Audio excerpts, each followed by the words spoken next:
going?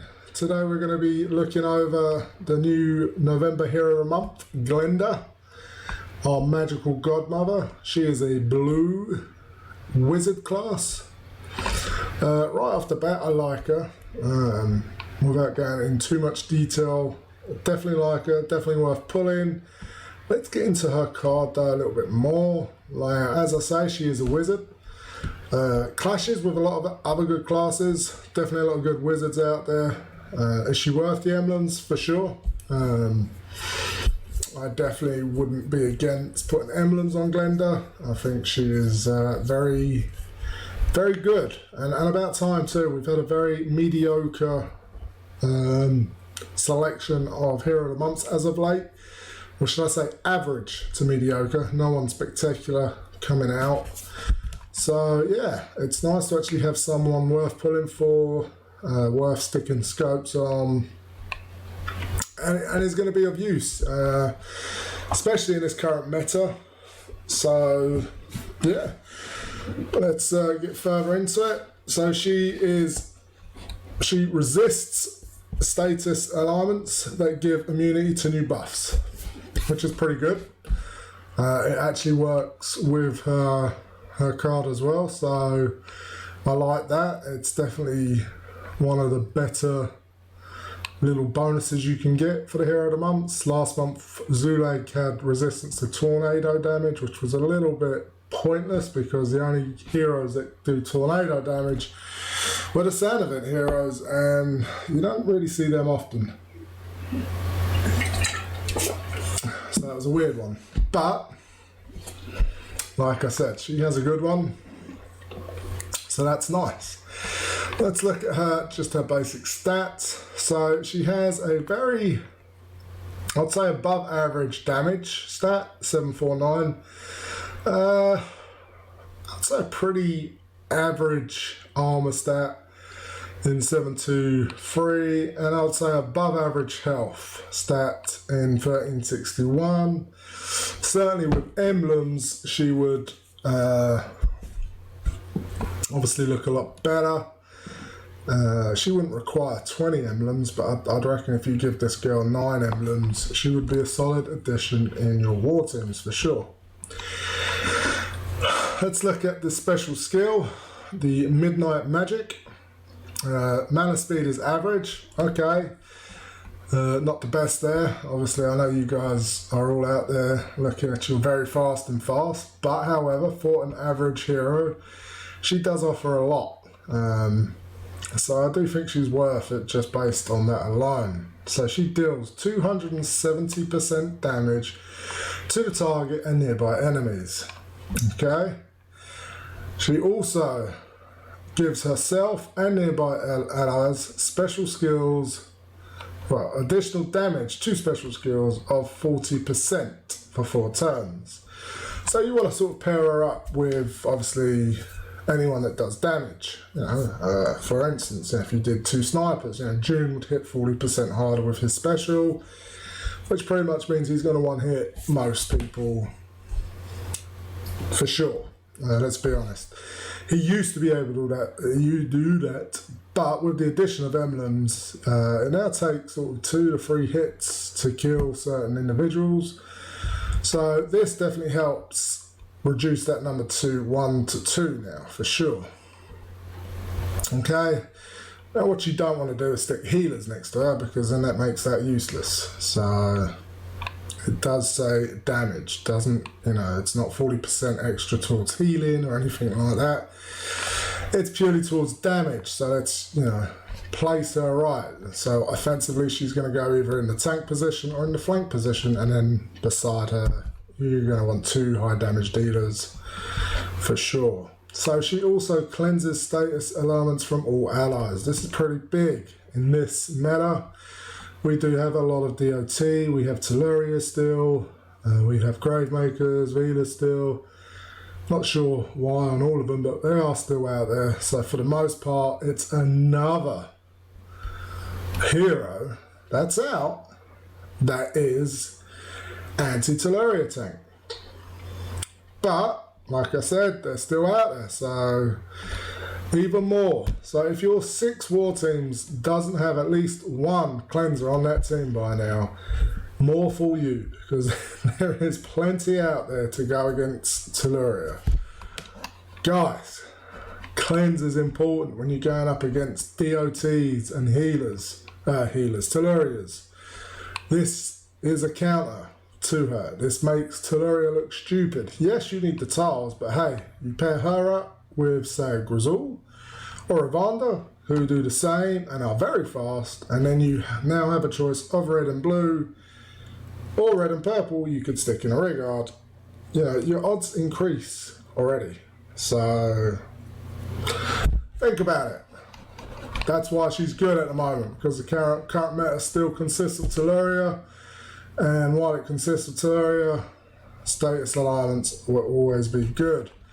And to be honest, Gravemaker hasn't been touched, so I'm pretty sure you're still going to see a lot of Gravemakers. However, some good reds have finally come out in Vonda being one of them, but Gifon another. Not that I think they would replace Gravemaker in defenses, but it definitely gives you more options, for sure. And however, you know, she's still going to cleanse. She's still going to cleanse against other heroes that do DOT, or, you know, any buffs that, you know, put on. So she's going to be strong regardless, just because of this. Rigard has always been great in the game. He's always been one of the best 4-stars purely because of his cleanse. And this is pretty much the same. Okay, so her elemental link is summons an ice minion for all ice allies with a 5% HP and a 10% attack inherited from the caster. This isn't great, to be honest. This is just a little bit okay, I guess. But you know, if you play your cards right, I mean, you know, it's extra bit of defense, extra bit of damage. Just not much. It's not something I would rely on, but definitely better than nothing. Let's say that. So, you know, that's basically Glenda. Sorry, I'm fixing my watch as I do this. Apologies, it's annoying me. So what do I think of her? I think she's strong. I think she's good. I think she's fairly balanced. I remember her in beta being all enemies. It was lower damage, if I can recall. So they've obviously decided to sort of boost the damage. I still like it. I think she's strong. I think her hit's pretty good, 270. You know, if you think about it, with that 749. And plus, once she fires, you know, the caster, and so, you know, her 270 also gets a 40% increase. So yeah, I think she's strong there. Yeah, definitely deals damage. She definitely is. She's sort of a godmother, really. You know, she does what she says on the tin. Really, she does a bit of everything. A bit of damage. She's a bit of a support on the team. She cleanses the team, and then you've got the elemental link with the minion. You know, 4 things on one hero. It's going to be good. Let's be honest. She's average, which I think is fair. Which means she requires a level 23 mana troop to go off in 9 tiles. Which I think is more than fair. I think if she was fast, I think she'd be a little bit overpowered. Yeah, I really do like her card. I like her in general. I think there will be definitely a place for her in war teams for sure. If you do like cleansers, you know, she's your girl. Or if you're running 6 Rigards, again, she's your girl. Obviously, she doesn't offer a heal, but she allows you to play with your teams a bit. You know, she allows you to run with 2 healers where the other healer isn't so much of a cleanser. Well, you know, you can run her. Yeah, so, you know, just definitely a little bit more variety in your war teams with Glenda for sure. Is she worth the scopes? 100%. I think there's a lot of good blues out there, don't get me wrong, but she's definitely worth the scopes. Is she someone I would speed level right away? Probably not. She's definitely someone that I will level eventually, but I'm in no rush to max her. But I will max her for sure. One of the downfalls for me would be just that she's a wizard class. Personally, I have a lot of good wizards, which means a lot of sharing of emblems. So, you know, that's one of the things I've got to look into. But hey, if you've got lots of wizard emblems, she's definitely worth emblems too. There's just others that are out there that probably would be better with the emblems for sure. But, you know, if you don't have them heroes, then hey, she is definitely worth emblems. You can boost that damage stat, that, health, everything. When you boost her stats, you boost these minion stats, and, really you want her to be as tanky as possible. Damage really isn't an issue with her. The 270 bonus damage is sort of like a bonus stat here. The real beauty of her is that she cleanses for your whole team, which is big.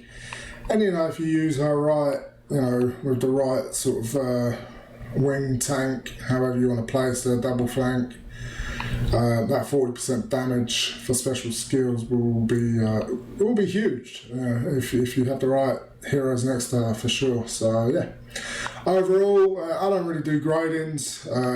Gradings are based on your own roster. If you don't need someone, if you're full up and say 6 aerials and you don't really need a Glenda, then that's fine. She's probably definitely not on your priority list. Like I said, she doesn't do any one thing like amazing. She's a jack of all trades.